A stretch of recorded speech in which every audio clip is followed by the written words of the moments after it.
bagaimana kita harus hidup sebagai warga kerajaan sorga. Jadi gaya hidup warga kerajaan sorga, biar kita pakai dalam hidup kita, nama Tuhan dipermuliakan, dan dunia melihat bahwasanya kita sudah berubah dan kita berbuah lebat di hadapan Tuhan. Nah, semua anak-anak Tuhan yang sudah lahir baru dipenuhkan dengan Roh Kudus adalah warga kerajaan sorga. Memang untuk menjadi warga kerajaan sorga, satu-satunya jalan ialah harus lahir baru dan memiliki Yesus dalam kita. Firman Tuhan berkata dalam 1 Yohanes 5:12, barang siapa memiliki Yesus dalam hatinya, dia memiliki hidup. Barang siapa tidak memiliki Tuhan Yesus dalam hatinya, dia tidak memiliki hidup. Jadi untuk masuk menjadi warga kerajaan sorga adalah dengan lahir baru. Tidak cukup dengan menjadi anggota satu gereja atau mengikuti peraturan-peraturan agama Kristen. Tidak cukup. Sebab Tuhan Yesus datang tidak membawa peraturan-peraturan agama, tapi dia membawa kehidupan. Karena dahulu kita semua mati di hadapan Allah karena dosa kita.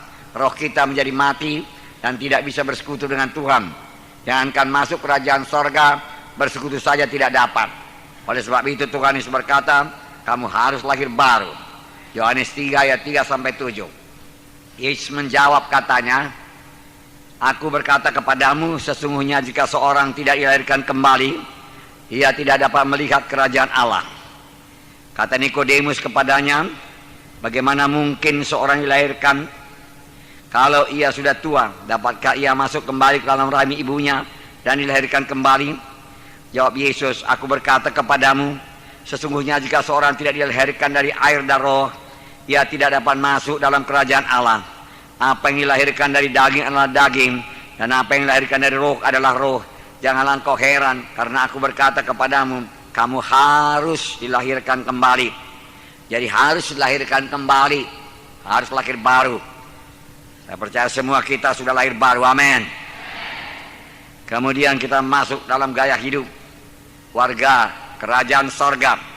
Minggu yang lalu kita telah melihat bahwasanya setiap warga kerajaan sorga harus memiliki mental mujizat.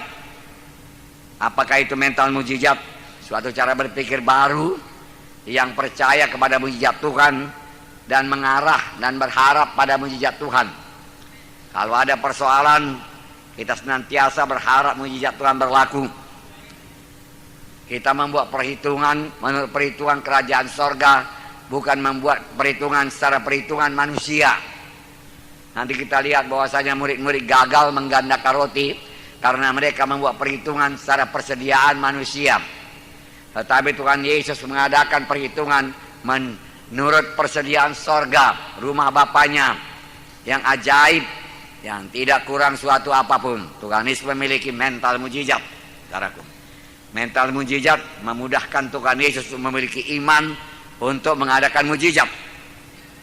Jadi ini yang pertama, saudaraku, gaya hidup. Itu adalah normal dalam kerajaan sorga, saudaraku. Jangan lagi pakai gaya hidup mentalitas, saudaraku, duniawi. Saudara, karena kita sudah masuk dalam kerajaan sorga, jangan pakai mentalitas cara berpikir manusia lama, saudaraku. Karena kita sudah masuk dalam kerajaan sorga. Nah, saudara, banyak anak Tuhan yang walaupun sudah menjadi warga kerajaan sorga, masih memiliki cara berpikir yang lama. Cara berpikir dunia, selalu berhitung seturut dengan pendapat manusia, pendapat dunia, saudaraku. Kalau dunia berkata tidak bisa, dia berkata tidak bisa. Seorang anak Tuhan yang memiliki mentalitas mujizat, saudaraku, kalau dia tahu itu disuruh Tuhan, walaupun secara manusia itu mustahil, dia percaya dia bisa melaksanakannya. Dia bisa mengadakannya, saudaraku, mengadakannya. Itu sebabnya minggu yang lalu kita lihat bahwasanya mentalitas atau cara berpikir kita harus berubah. Janganlah terus memiliki mentalitas kerajaan dunia, mentalitas manusia lama. saudaraku. Mentalitas saudaraku yang gagal untuk menerima mujizat Tuhan. Karena untuk menerima mujizat Tuhan, Tuhan berkata, sama sebagaimana imanmu jadi padamu. Hari Minggu yang lalu kita melihat Tuhan berkata, janganlah kamu menjadi serupa dengan dunia ini dalam cara berpikir, cara berkata-kata kemudian, saudaraku, dan perbuatan kita juga tentunya, tindakan kita, saudaraku. Tapi berubahlah oleh pembaharuan hatimu, pembaharuan budimu, pembaharuan pikiranmu, baharui pikiran dengan firman Tuhan. Cara berpikir menurut firman Tuhan. Cara berpikir ini penting, saudaraku. Karena sebagaimana orang berpikir, begitulah dia. Saudaraku. Kalau kita cara berpikir secara duniawi, maka kita orang duniawi, saudaraku. Karena begitulah dia firman Tuhan berkata. Kalau kita berpikir secara rohani, secara kerajaan sorga, maka begitulah kita, saudaraku, orang rohani, warga kerajaan sorga yang memiliki, saudaraku, mental mujizat, sehingga kamu dapat membedakan mana kehendak Allah yang baik dan yang berkenan kepada Allah. Jadi berubah sama sekali. Pertobatan termasuk perubahan, berbalik kepada Tuhan dalam pikiran. Kemudian tentunya diikuti dengan tindakan. Kalau dalam pikiran belum berbalik kepada Tuhan, saudaraku, tindakan juga tidak berbalik, saudara. Pikiran juga, pikiran lebih dahulu. Perkataan berubah, saudaraku. Dalam bahasa Grekanya yaitu metamorpo. Semua kita dulu waktu belajar di SMA atau SMP, kita mengenal ulat kepompong yang kemudian menjadi kupu-kupu. Dan kita katakan itu proses metamorfose. Dia metamorpo, ya, berubah sama sekali. Dari ulat yang tidak bisa terbang, saudaraku, tidak bisa melompat pun, saudaraku, menjadi kupu-kupu yang bisa terbang dengan sayap yang cantik warna-warni. Ulat begitu bodoh, saudaraku, dungu, saudaraku, dan menjijikkan, saudaraku, menjadi kupu-kupu yang banyak disukai oleh orang, termasuk anak-anak. Ya, anak-anak suka menangkapnya, saudaraku. Dan beberapa orang sudah dewasa juga, saudaraku, menjadi penggemar kupu-kupu. Karena memang menjadi sangat berubah. Tapi tidak ada penggemar ulat, saudaraku. Tidak ada, saudaraku. Kalau sudah berubah, saudaraku. Nah, jadi masuknya satu perubahan yang luar biasa. Seperti seekor ulat menjadi kupu-kupu. Berarti berubah sama sekali. Terjadi revolusi dalam pikiran kita. Sehingga pikiran kita berubah sama sekali. Dari cara berpikir yang kalah, yang selalu berkata tidak mungkin, menjadi cara berpikir yang menang sebagai seorang pemenang, saudara. Cara berpikir, saudaraku, sebagai anak raja segala raja. Dan memang kita adalah anak raja segala raja. Mulai berpikir sebagai anak raja segala raja. Mulai berpikir sebagai warga kerajaan sorga, di mana dalam kerajaan sorga tidak ada kekurangan, saudaraku. Sebagai warga kerajaan sorga juga, saudaraku, tidak ada yang miskin, saudara. Saudaraku yang kasih dalam nama Yesus, ada sesuatu yang salah, saudaraku, kalau kita belum diberkati Tuhan, saudaraku, dalam hidup kita. Tuhan tidak pernah gagal, saudaraku, mencurahkan berkatnya. Tidak pernah, saudara. Tapi terlebih-lebih mengenai, saudaraku, berkat materi, saudaraku. Saudaraku, saya jarang sekali atau hampir tidak pernah berdoa buat berkat materi. Hampir nggak pernah, saudaraku. Walau ada pembangunan gereja, saya percaya aja kepada Tuhan. Bertambah perlu banyak biaya, bertambah banyak saya tabur, saudaraku. Saya percaya hukum kerajaan sorga, menabur dan menuai. Lalu kalau taburannya banyak, tuainya pun banyak, dan gereja berdiri di mana-mana, saudaraku, tanpa berhutang, saudaraku. Karena firman Tuhan berkata, jangan kamu meminjam, tapi memberi pinjaman kepada banyak bangsa. Amin. Itulah dia anak-anak Tuhan, miliki mental yang seperti itu. Miliki dulu mental mujizat, saudaraku. Haleluya. Nah, saudaraku yang kasih dalam nama Yesus, ketika Tuhan Yesus minta murid-muridnya memberi makan 5.000 orang, Filipus berkata, nggak bisa Tuhan, Karena roti seharga 200 dinar pun tidak cukup bagi mereka. Murid-murid yang lain pun berkata begitu. Semua berkata tidak mungkin. Bagaimana mungkin di padang belantara ini toko roti pun tidak ada. Kalau sekiranya ada toko roti, bagaimana dia bisa memasak roti 5.000 buah roti? Berapa toko roti yang diperlukan? Ya, tidak cukup pun rotinya untuk alat peralatannya untuk membakar 5.000 roti. Jadi itu kan nggak mungkin lah, nggak bisa. Itulah cara berpikir manusiawi. Perhitungannya menurut persediaan manusia. Saudaraku, sangat terbatas, saudaraku, sangat terbatas. Memanglah menurut pikiran manusia, saudaraku, tidak mungkin memberi makan 5.000 orang di padang belantara sana, padang gurun. Toko pun tidak ada, air pun tidak ada, saudaraku. Supermarket pun tidak ada untuk membeli tepung. Walaupun sekiranya murid-murid mau masak roti sendiri, tidak ada, semua tidak ada. Saudaraku. Mereka berkata, nggak mungkin Tuhan, suruh aja mereka pulang. Kata pula murid yang lain lagi berkata, ya memang ada di sini roti, tapi cuma 5 roti dan 2 ikan. Bagaimana 5 roti yang dibawa anak-anak bisa memberi makan 5.000 orang, dan 2 ikan memberi makan 5.000 orang? Tidak bisa Tuhan, tidak bisa. Lupakanlah itu, suruh mereka pulang. Tapi Yesus memiliki mental mujizat, mentalitas sorga, saudaraku. Dan dia berbuat demikian sebagai manusia, bukan sebagai anak Allah. Dan dia berhasil, saudara. Nah, saudara, Tuhan Yesus melihat persediaan sorga, yang melihat kepada Bapaknya. Tuhan Yesus melihat kerajaan sorga, kerajaan kuasa.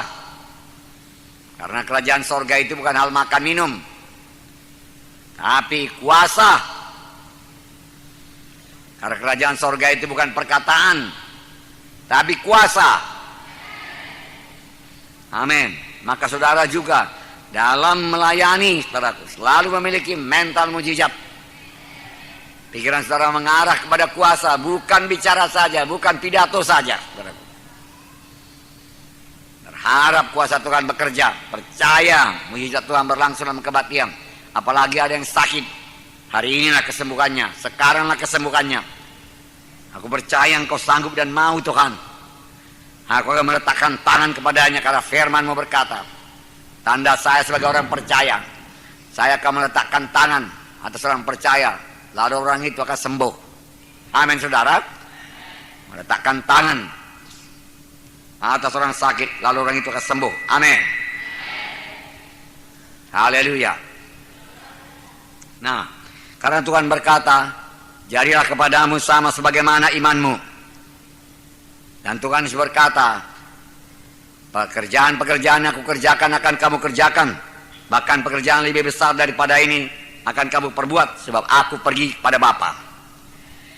Jadi marilah kita semua mengubah mentalitas hidup lama, mentalitas duniawi, mentalitas budak, mentalitas kandang babi, menjadi mentalitas kerajaan sorga atau mentalitas mujizat. Kedua, memiliki kasih. Gaya hidup warga kerajaan sorga yaitu memiliki kasih. Matius 22, 34 sampai 40. Matius 22 ayat 34 sampai 40. Coba buka Alkitab saudara, kita baca bersama-sama. Matius 22 ayat 34 sampai 40. Dapat saudara? Haleluya.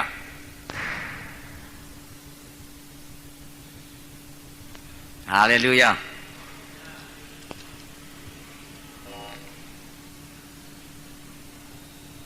Tidak apa-apa itu. Hanya anak-anak bermain-main saja itu. Tapi suara mic-nya udah turun. Ayo naikkan sedikit lagi. Oke. Haleluya.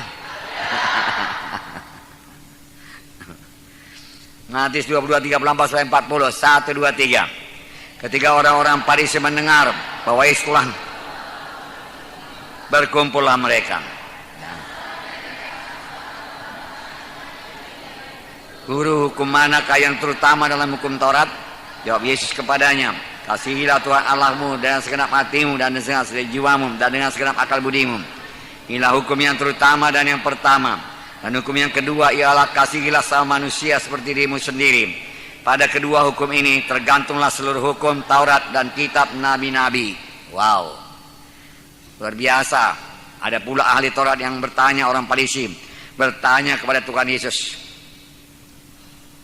Ahli Taurat, Guru, hukum manakah yang terutama dalam hukum Taurat? Oh, Tuhan Yesus memberi jawaban, saudaraku. Tentu saja orang tersebut memang rindu, saudaraku, untuk mengetahuinya, saudaraku. Kasihilah Tuhan Allahmu dengan segenap hatimu dan dengan segenap jiwamu dan dengan segenap akal budimu. Nah, kasih. Inilah hukum yang terutama dan yang pertama. Dan hukum yang kedua yang sama dengan itu, kasihilah sama manusia seperti dirimu sendiri. Amin, saudara. Pada kedua hukum itu tergantunglah semua hukum Taurat dan seluruh kitab nabi-nabi.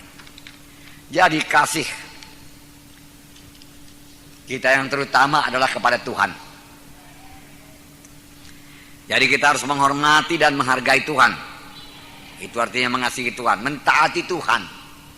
Jikalau kamu mengasihi aku, patuhilah hukum-hukumku. Amin. Mentaati Tuhan. Dan sungguh-sungguh merindukan persekutuan dengan Tuhan. Bagaimanakah kita berkata, kita mengasihi Tuhan, tapi tidak suka berdoa? Benarkah kita mengasihi Tuhan?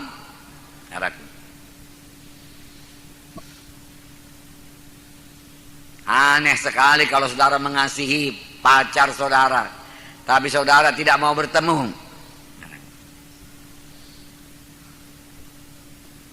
Pacar saudara kan heran, apakah betul dia mengasihi aku?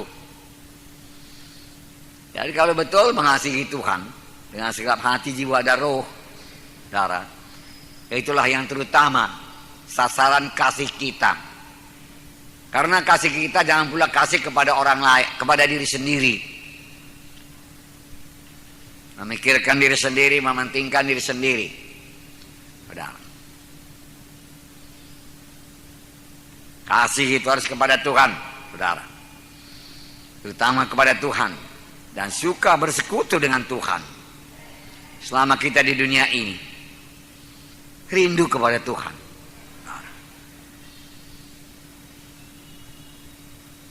Ada nyanyian berkata, tapi dalam bahasa Inggris.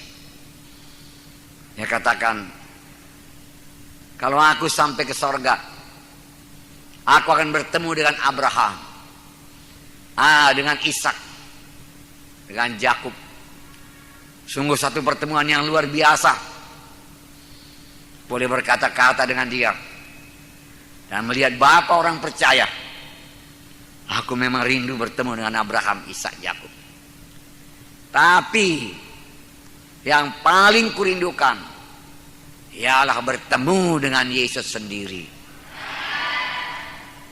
Nyanyian yang berkata lagi, kalau aku sampai ke sorga, aku bertemu dengan Musa,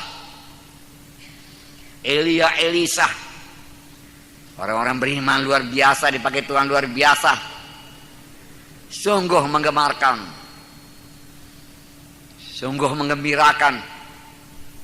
Tetapi yang paling penting, aku perlu bertemu dengan Yesus. Yesus yang terutama. Sorga tidak berguna bagi kita kalau tidak ada Yesus di sana. Jalan emas, saudaraku, tidak akan bisa memikat hati kita barang satu hari pun, saudaraku. Karena itu akan membosankan tanpa Yesus. Tetapi dengan Yesus di sana, dengan mahkotanya, saudaraku, lemah lembut sebagai anak domba Allah, mengasihi saudara, segalanya menjadi hidup. Dan tahun demi tahun, saudaraku, puluhan tahun demi puluhan tahun, ratusan tahun demi ratusan tahun, sampai ribuan tahun, saudaraku, rasanya seperti satu hari saja, karena ada Yesus di sana, saudaraku. Tuhan Yesus yang terindah. Nah, kalau Tuhan Yesus yang terindah, mengapa dia tidak rindah mulai sekarang? Berapa lama lagi saudara ke sorga? Adakah 50 tahun lagi? 50 tahun waktu yang singkat. Saya masih ingat, saudaraku, apa yang terjadi setengah abad yang lalu. Di mana saya setengah abad yang lalu. Singkat saja. Telah berlalu setengah abad. Saudara, kasih Yesus yang terutama. Yang kedua yaitu juga kasih kepada Yesus berarti kesetiaan kepada Tuhan. Terikat secara pribadi dengan Tuhan. Terikat. Setia kepada Tuhan. Dan tidak akan mengkhianati orang yang kita kasihi. Bagaimana mungkin kita mengkhianati orang yang kita kasihi? Yang betul-betul kita kasihi. Tuhan yang kita kasihi. Bagaimana mungkin kita menyembah ilah yang lain? Bagaimana mungkin kita ikut dalam acara-acara kegelapan yang sangat najis kepada Yesus, saudaraku? Jijik kepada Tuhan Yesus. Bagaimana mungkin ikut di sana lagi? Nanti kita lihat bahwasanya sebagai anak-anak Tuhan kita perlu hidup kudus. Dan sama sekali tidak ada persatuan gelap dengan terang. Terang dengan gelap. Kita sudah pindah, saudaraku, dari kerajaan gelap kepada kerajaan terang. Kita berada dalam kerajaan terang. Apa hubungannya dengan kerajaan gelap? Nah, masih menyembah-nyembah berhala lagi di sana, saudaraku. Tidak ada lagi, saudaraku. Nah, saudaraku, yang kedua, sebagai anak-anak kerajaan sorga, warga kerajaan sorga, gaya hidup warga kerajaan sorga, kita dituntut untuk mengasihi semua orang. Karena hukum yang pertama mengasihi Tuhan, hukum yang kedua yaitu mengasihi sama manusia seperti diri sendiri. Galatia 6:10. Karena itu selama masih ada kesempatan bagi kita, marilah kita berbuat baik kepada semua orang, terutama kepada kawan-kawan kita seiman. Selalu mau berbuat baik. Pikirkan untuk berbuat baik. Beri waktu untuk berbuat baik. Berkorban untuk berbuat baik.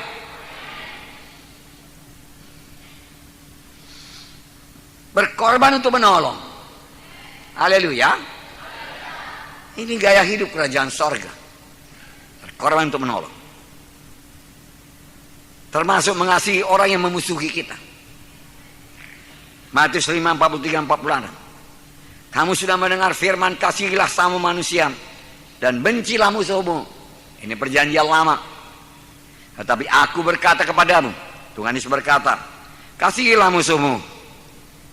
Berdoalah bagi mereka yang menganiaya kamu. Jadi musuh pun harus dikasihi. Haleluya.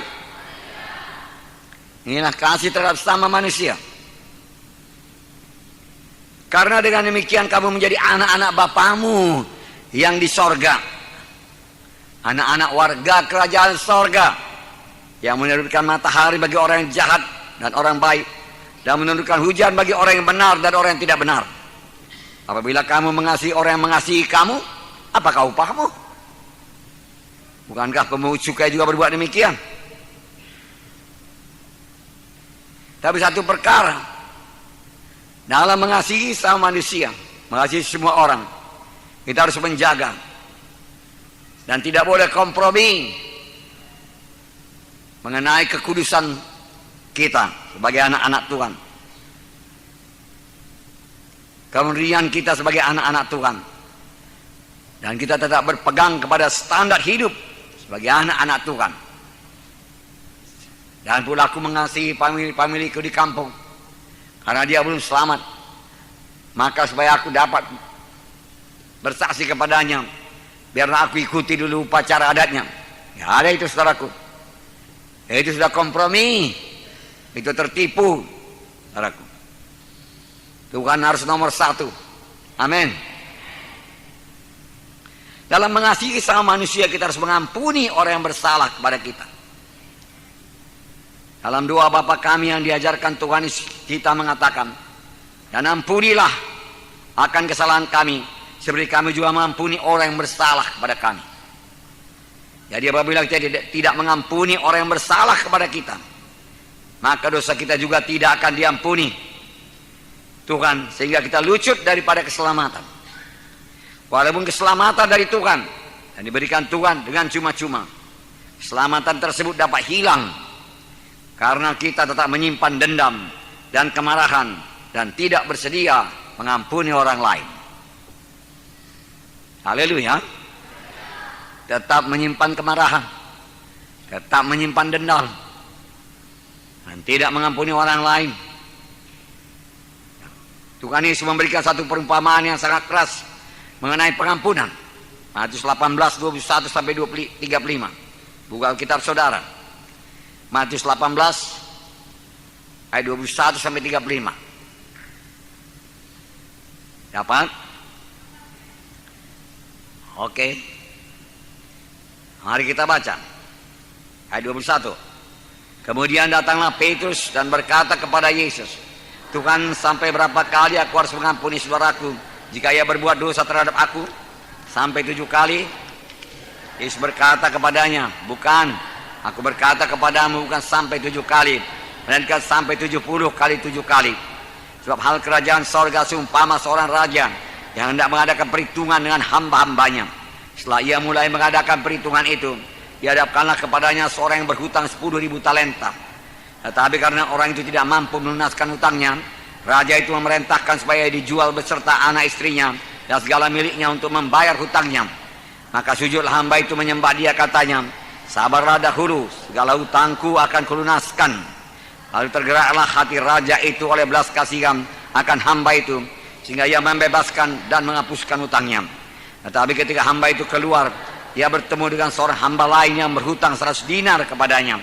Ia menangkap dan cekik kawannya itu, katanya, bayar hutangmu.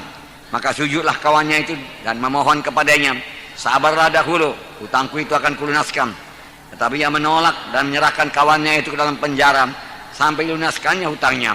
Melihat itu kawan-kawannya yang lain sangat sedih, lalu menyampaikan segala hal itu kepada tuan mereka. Raja itu menyuruh memanggil orang itu dan berkata kepadanya, hai hamba yang jahat, seluruh hutangmu sudah kuhapuskan karena engkau mengohonkannya kepadaku. Bukankah engkau pun harus mengasihi kawanmu seperti aku telah mengasihi engkau? Maka marah tuannya itu, dan ia menyerahkannya kepada algojo-algoja sampai ia melunaskan seluruh hutangnya.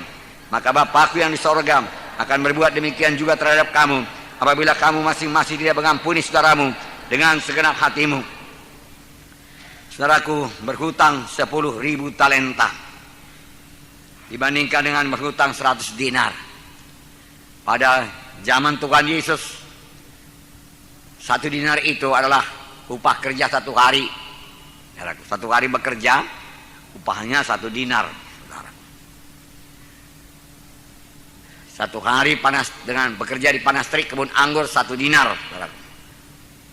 Jadi saudaraku, 100 dinar adalah upah kerja 100 hari. Ya. Tetapi 1 talenta itu adalah 6.000 dinar. 1 talenta 6.000 dinar. Jadi berhutang 10.000 talenta berarti berhutang 60.000 dinar. 60.000 kali kerja tiap-tiap hari tanpa makan upah kita. 60.000. Dan itu menuntut umur kita nggak cukup 60.000 hari, saudaraku. Saudaraku, 60 juta hari nggak ada, saudara. Nggak ada umur manusia 60 juta hari. Jadi memang tidak bisa dibayar, saudaraku. Itu sebabnya, saudaraku, anak Allah turun ke dunia ini membayar hutang dosa kita, karena semua kita sudah berdosa. Dan dia dijadikan dosa, dan dia dijadikan sakit karena dia berbilur-bilur. Tapi sakitnya itu bukan penyakitnya, penyakit saya, penyakit saudara ditimpakan pada Yesus. Kenapa saya sakit? Kenapa saudara sakit? Karena kita berdosa kepada Tuhan. Penyakit bukan daripada Tuhan. Tuhan Yesus nggak pernah berdosa, maka nggak pernah sakit. Tuhan Yesus taat senantiasa kepada Bapaknya, mendengar apa yang dikatakan Bapaknya, melaksanakan apa yang disuruh Bapaknya. Berkata-kata dari apa yang dengar daripada Bapa, senantiasa taat sampai kepada matinya. Taat, maka dia tidak bisa dijamah dosa, tidak ada dosa dan tidak ada penyakit.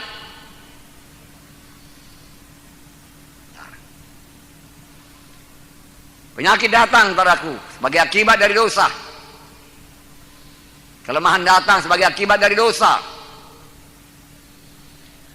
Itu sebabnya Tuhan mengangkat dosa sekaligus mengangkat penyakit kita. Darahnya menyucikan dosa kita, saudaraku. Bilurnya menyembuhkan kita. Jadi dia mati bukan karena penyakitnya, saudara, bukan. Dia mati bukan karena dicambuki, saudaraku. Dia mati bukan karena tangannya dipaku. Dia mati karena dosa kita ditimpakan kepadanya. Karena upah dosa itu maut.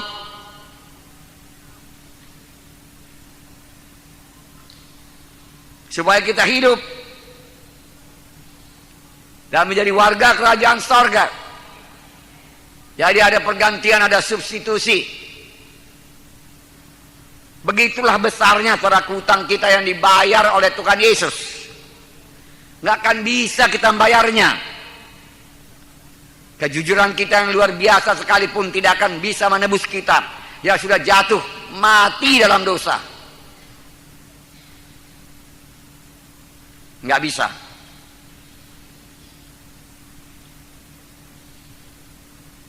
Tapi Yesus mengambil tempat kita sebagai orang berdosa. Dia dijadikan dosa. Dia tidak ada dosa. Karena seluruh dosa manusia ditimpakan kepadanya. Itu sebabnya saudaraku. Saudara, dia berkeringat darah di Getsemani. Melihat semua kenajisan manusia ini.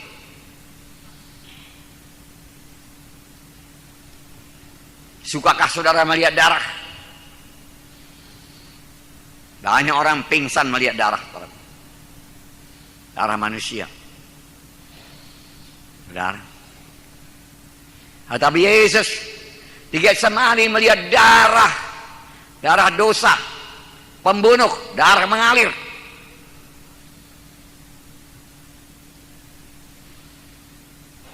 Di Getsemani dia melihat semua saudaraku, pengguguran kandungan saudaraku, bayi-bayi dibunuh. Dia gemetar.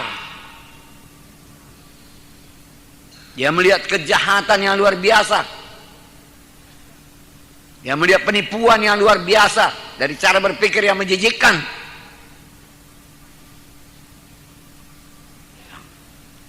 Dia melihat penyembahan berhala. Terang-terangan menentang Tuhan. Dia harus mengampuni semuanya. Tetapi supaya mereka dapat ampun, harus ada pencurahan darah orang yang tidak pernah berdosa. Barulah kebenaran Allah Bapa dipertahankan, tidak dinodai. Masuk ke sorga bukan dengan cara diboleh-bolehkan Tuhan Yesus. Tuhan Yesus tidak berkata, aku tahu engkau manusia. Ya, namanya pun manusia, lemahlah itu dia katakan. Aku kan tahu karena aku yang menciptakan. Oleh sebab itu kasih karunia-Ku limpah kepadamu. Marilah. Kalau selama di dunia ini kamu sudah banyak menyanyi, banyak bertepuk tangan, banyak bersujud kepadaku, sudahlah itu. Masuklah ke sorga. Enggak ada itu. Enggak bisa.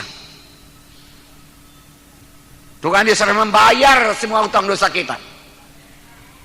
60 juta hari kerja bagi tiap-tiap orang. Ya, nggak mungkin saya penuhi karena umur saya tidak ada 60 juta hari selama di dunia ini. Maka ya ambil dosa saya, ya tanggungkan atas tubuhnya. Oh, setan bersukaria. Ini saatnya kita menimpakan hukuman kepadanya. Orang yang penuh dosa dan kena kutuk. Karena buku Yesaya berkata, orang memandangnya sebagai orang yang dihukum Allah. Dan sebagai orang yang kena kutuk. saudaraku. Dia tidak kena kutuk, saudaraku. Ya, kutuk memang menimpa dia, tapi bukan karena dosa dia, karena dosa saya. Dosa semua manusia, termasuk dosa saudara. Dan Tuhan Yesus adalah manusia sepenuhnya. Dan dia berteriak ketika paku mulai menusuk tangannya, karena dia manusia. Kiri kanan dipaku.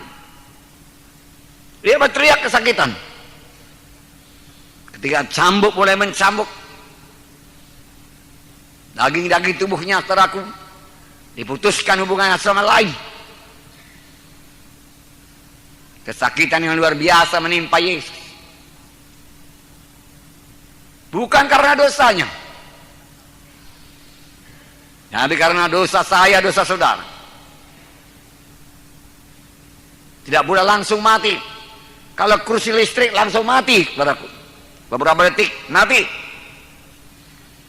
Hampir tidak sengsara, hanya pindah saja ke neraka. Di neraka sangat sengsara.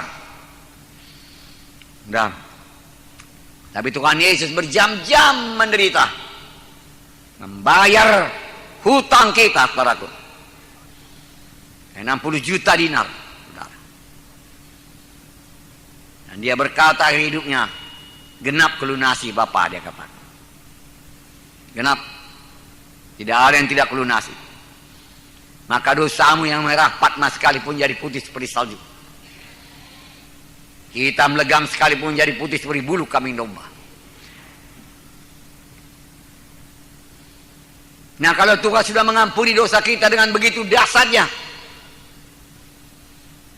kita harus mengampuni. Mengampuni semua orang lain yang bersalah kepada kita. Haleluya. Kita tidak boleh mendendam. Ya, tidak bisa mengingat-ingat dosanya kepada kita. Lupakan. Forgive and forget. Lalu hidup secara bebas.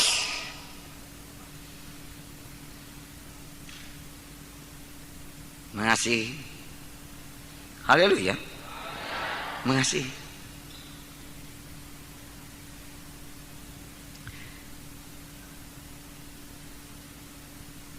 Tetapi orang yang berpiutang 100 dinar ini jumpa dengan orang yang berhutang kepadanya, langsung ditangkapnya leher bajunya, bayar hutangmu 100 dinar. Oh Tuhan, sabarlah, nanti semua akan kubayar. Orang itu berkata, tidak ada sabar-sabar, bayar hutangmu. Kalau tidak kau bayar, masuk penjara sekarang ini. Nggak ada Tuhan, dikatakan. Tapi aku pasti membayarnya. Oh, ini masukkan dalam penjara. Kedengaran kepada teman-teman raja itu. Sangat sedih mereka mendengarnya. Kenapa ada orang begini? Dosanya yang merah patma sudah kuampuni begitu dahsyat. Mengapa dia menuntut dosanya 60 juta dinar? Sudah ku lepaskan semua. Mengapa dia menuntut 100 dinar? Panggilnya orang tersebut. Kenapa engkau berbuat demikian? Bukankah dosamu yang begitu banyak sudah kuampuni? Mengapanya itu? Dan serahkannya kepada Algojo. Dan firman Tuhan berkata, maka Bapakku yang di sorga akan berbuat demikian kepadamu, apabila kamu masing-masing tidak mengampuni saudaramu dengan segenap hatimu. Apa berbuat demikian sebagai apa? Apa, saudaraku? Bapa di sorga akan berbuat apa? Berbuat demikian kepadamu. Sekali lagi, maka diserahkannya orang itu kepada Algojo. Sudah? Maka Bapa di sorga akan berbuat demikian jikalau kamu tidak mengampuni. Apa yang diperbuat Bapa? Menyerahkan kita kepada Algojo. Algojo apa kerjanya? Menyiksa. membunuh darat. Nggak ada algojo memberi saudara makan, menyendokinya ke mulut saudara. Lalu sudah malam, nakku tidurlah, dia katakan. Lalu dia menyanyi, tidur, tidur, dia katakan. Bobok, bobok, ya, dan seterusnya.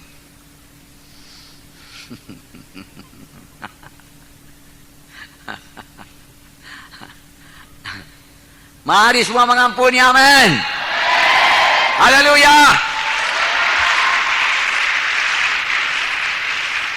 Itulah gaya hidup warga kerajaan sorga.